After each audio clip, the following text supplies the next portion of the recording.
welcome back sa ating YouTube channel, Surplus TV. Sa bago lang sa ating channel, huwag niyo kalimutan i-like, share, and subscribe. Then click na rin natin ang notification bell para lagi updated sa ating mga susunod na video uploads kagaya ito. Ngayon makapakita natin yung ating Suzuki Everyban all-wheel drive K6A engine 660cc turbo. Check natin yung video para malaman natin kung magkano ang presyo sa ganitong seat. So check na natin. Ayan, makita natin dito mga kol, yung kulay ng ating unit is color black and white. Ayan, dito meron tayong Suzuki emblem, so hindi na pinalagyan ng transformer emblem. Dito din makita natin meron tayong DRL lights, yung ilaw dito sa gilid, park light, signal light, then yung ating headlight bulb na H4. Then dito meron tayong ilaw dito sa ating chrome side mirror with lights, fender light. Ayan, dito meron tayong fog lamp. So customized din ito. Ito yung mga design ng mga DE64B sa Japan na customized.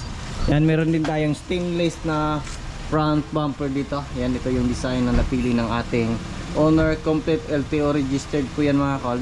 Then dito sa grills, matte black po yung kulay dyan. Yan. So check naman natin dito.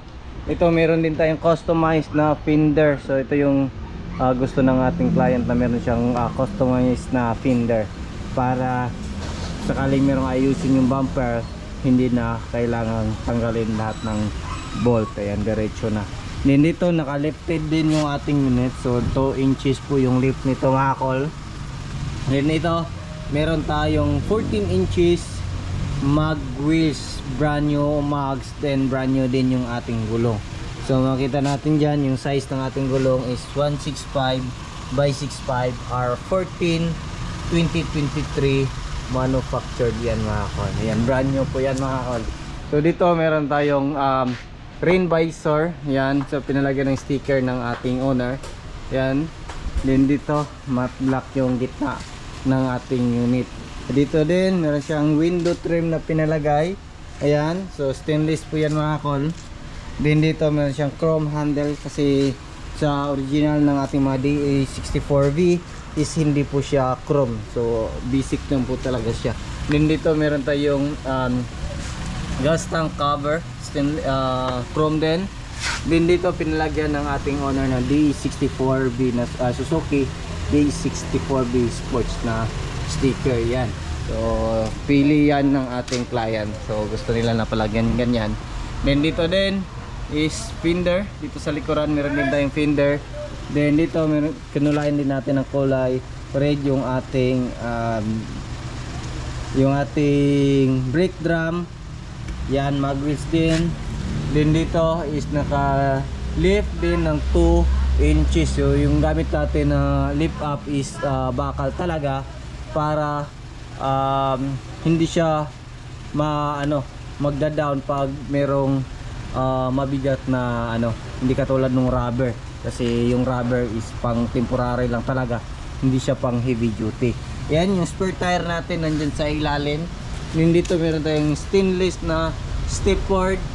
Yan, dito meron tayong tip dito sa ating muffler tip. Yan, muffler tip. Then dito meron tayong plate holder para hindi ma-bend yung ating plate number. Ayan, so ito yung ating tail light.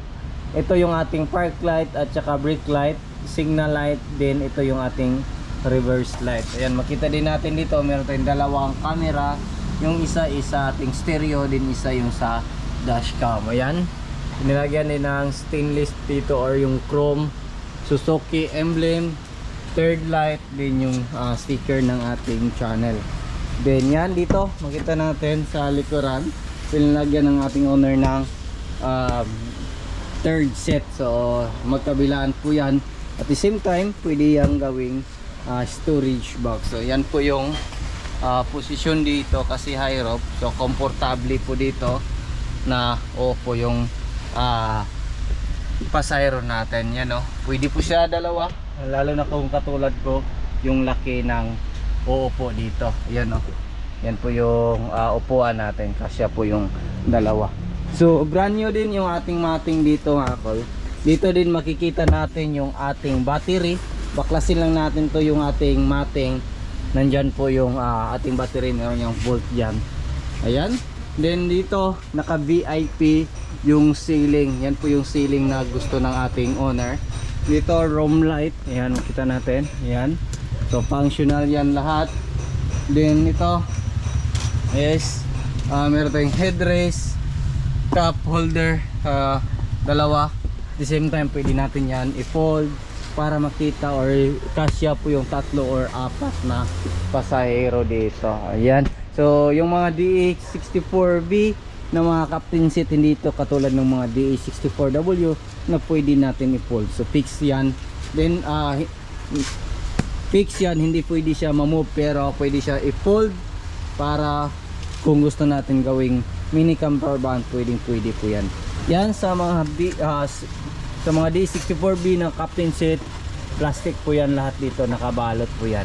Then dito rin makita natin yung jack, tire range at saka yung riser natin. Dito brand new din yung ating market. Yan, meron tayong mga extra lagayan dito, brand new din. Din dito meron tayong extra fan. Yan dito all power din yan mga kol. Basta turbo or yung mga all wheel drive na mga unit na ganito is auto fold yung ating mga side mirror. Yan kita natin sa kabila, functional. Yan. Then dito meron tayong digital temperature gauge. Yan. Yan dito meron tayong 9 inches Android touchscreen stereo with reverse camera, dashcam, mga sun visor left and right. Yan, pakita natin yan. Yung sun visor na reverse light natin or reverse camera. Pinakita yan, yung rear. Dito din makita natin dito sa ating dashcam. Yung ating Android stereo is pang ano lang yan, reverse. Then ito is recording, lagyan lang natin ng memory card dito. Room light, functional. Then dito, ayan, meron tayong lagayan dito. Meron din siyang extra lagayan dyan.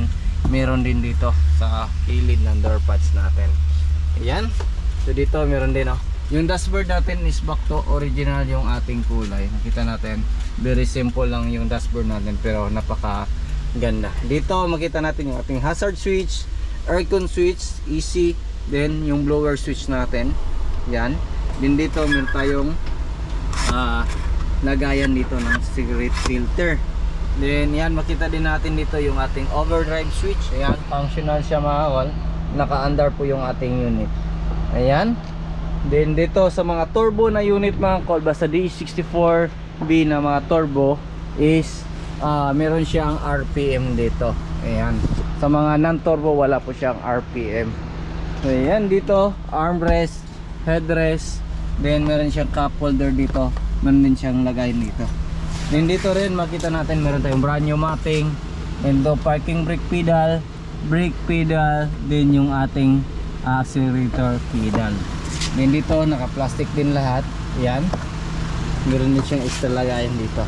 So check naman natin yung makina ng ating unit. Ayan, so ang kagandahan sa mga vlog natin yung mga unit mga kol, triple check natin kung ano yung mga naiwan. Ayan, ito yung makina natin, K6A engine, 660cc, 63 horsepower, 12 valve, 3 cylinder inline, naka turbo na po ito mga kol. Ito yung turbo ng ating unit. Ito yung AFI natin, yung mga injector natin, ignition coil nandyan. Dito tayo mag-refill ng oil, PCB valve nandyan. Yan, so yan din, ito yung mga switch ng ating ilaw, fog lamp at saka yung ating dito ilaw dito. So check naman natin dito sa kabila kung ano yung nandito. Yan dito, yan. So ano natin dito, yan. So ito yung mga lock sa ating upuan. Yan, magkabilaan po yan, dalawang lock. Then ito yung gas opener. Yan, gas opener natin mga kolon dyan. Then dito, ito yung throttle body natin, alternator, yung aircon compressor, then ETF o yung mag-check tayo ng ETF nandyan. Dito mag-check tayo ng engine oil nandito, air filter housing, yung main fuse box natin, yung ECU nandito. Yan, so yan yung kabuuan ng ating unit. So check naman natin yung dito sa hood natin kung ano yung dito, kasi para makikita din natin kung ano yung laman dyan. at makikita sa mga bagong viewers natin dito sa ating channel kung ano yung mga nandito sa ating unit. So dito rin makita natin yung ating brake fluid reservoir, coolant reservoir, din yung ating windshield washer reservoir. So yan po yung nandyan sa ating unit. So yung ganitong seat up, naka-lifted 14 inches brand new mugs and tire, chrome side mirror with lights, yung mga pailaw natin dyan, VIP seat, VIP ceiling, front and rear bumper, dashcam, Android stereo, ayan, turbo units, latest. So this unit is nasa 2012 to 2013 model. Yung inabot ito is 326,000 all in po yan mga kol. Ang hindi lang po kasama nito mga kol is yung ating shipping fee. So yung shipping nito nasa 30 to 35,000, depende yan sa sukat ng ating shipping line.